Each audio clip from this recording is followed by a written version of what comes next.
Hey everyone, Joe with G with Touch of the Brush Model Weathering, and in this video we're going to do like a quick clinic on how I'm going to make my backdrops for the layout.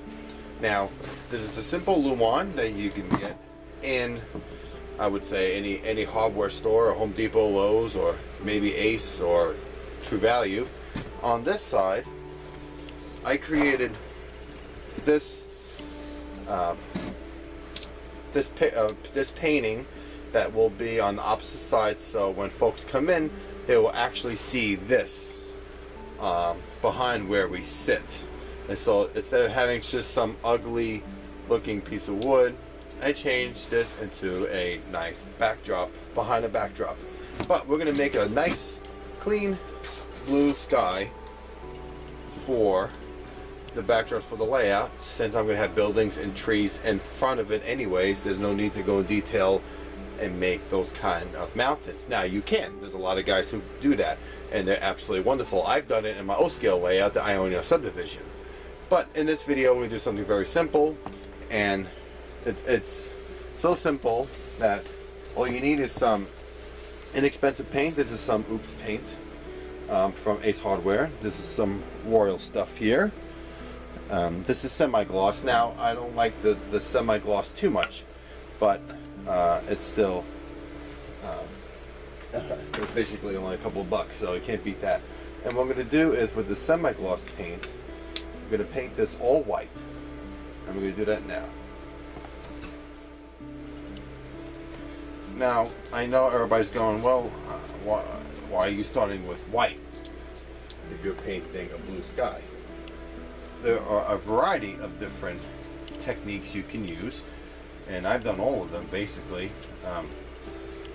One is, there's certain kind of spray paints that you can use, Rust-Oleum and Ace, and I think especially Krylon. They make blue paint, blue spray paint that you can just spray right on. I think it's good to go.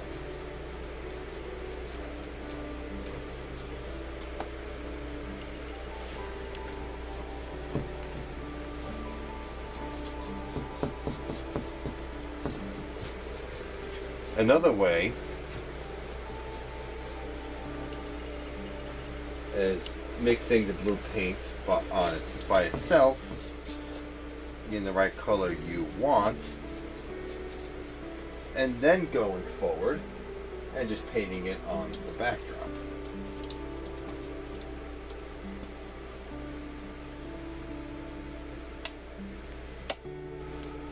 And the flat white is from Anita's Acrylics, a lot of stuff that I use for my weathering.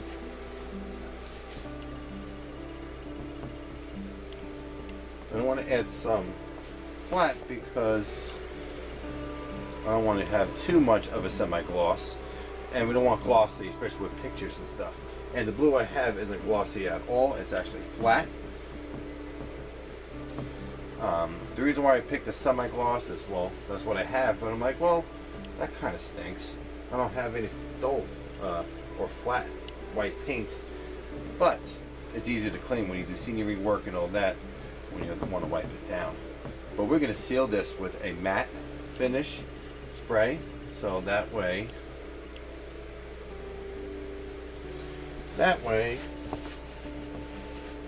it is not as glossy looking.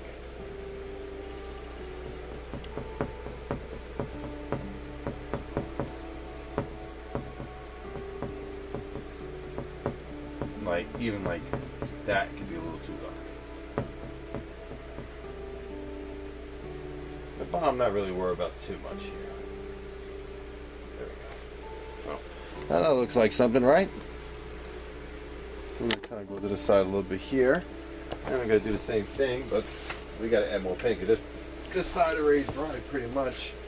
I'm gonna get my trusty little thing of blue paint here.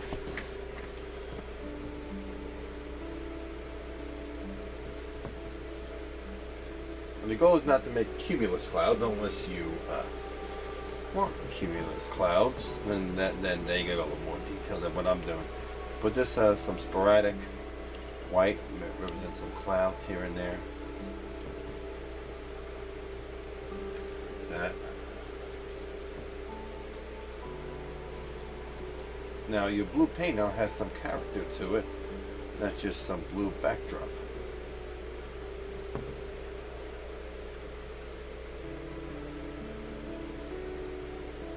And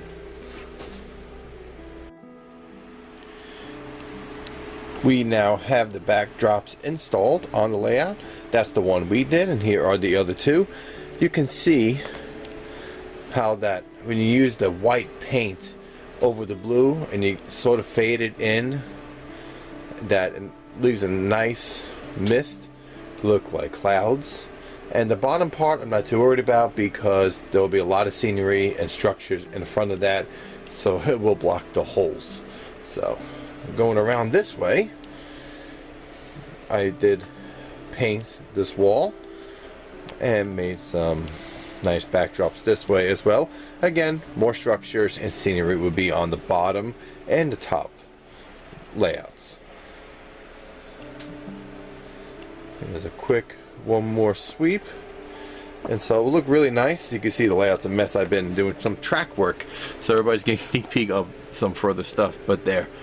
So when I'm doing some videos, you go down this way with structures and everything in front of that backdrop. It will look really nice with some run-bys and photography, videography. So, oh yeah, and also stained the supports as well. So guys, until next time, thank you guys for watching. I hope everybody learned something here and would understand that these are simple techniques that anybody can do, and I hope everybody decides to actually try this out. So guys, thank you so much. This is Joey G with Touch of the Brush Model Weathering. Happy model weathering, guys.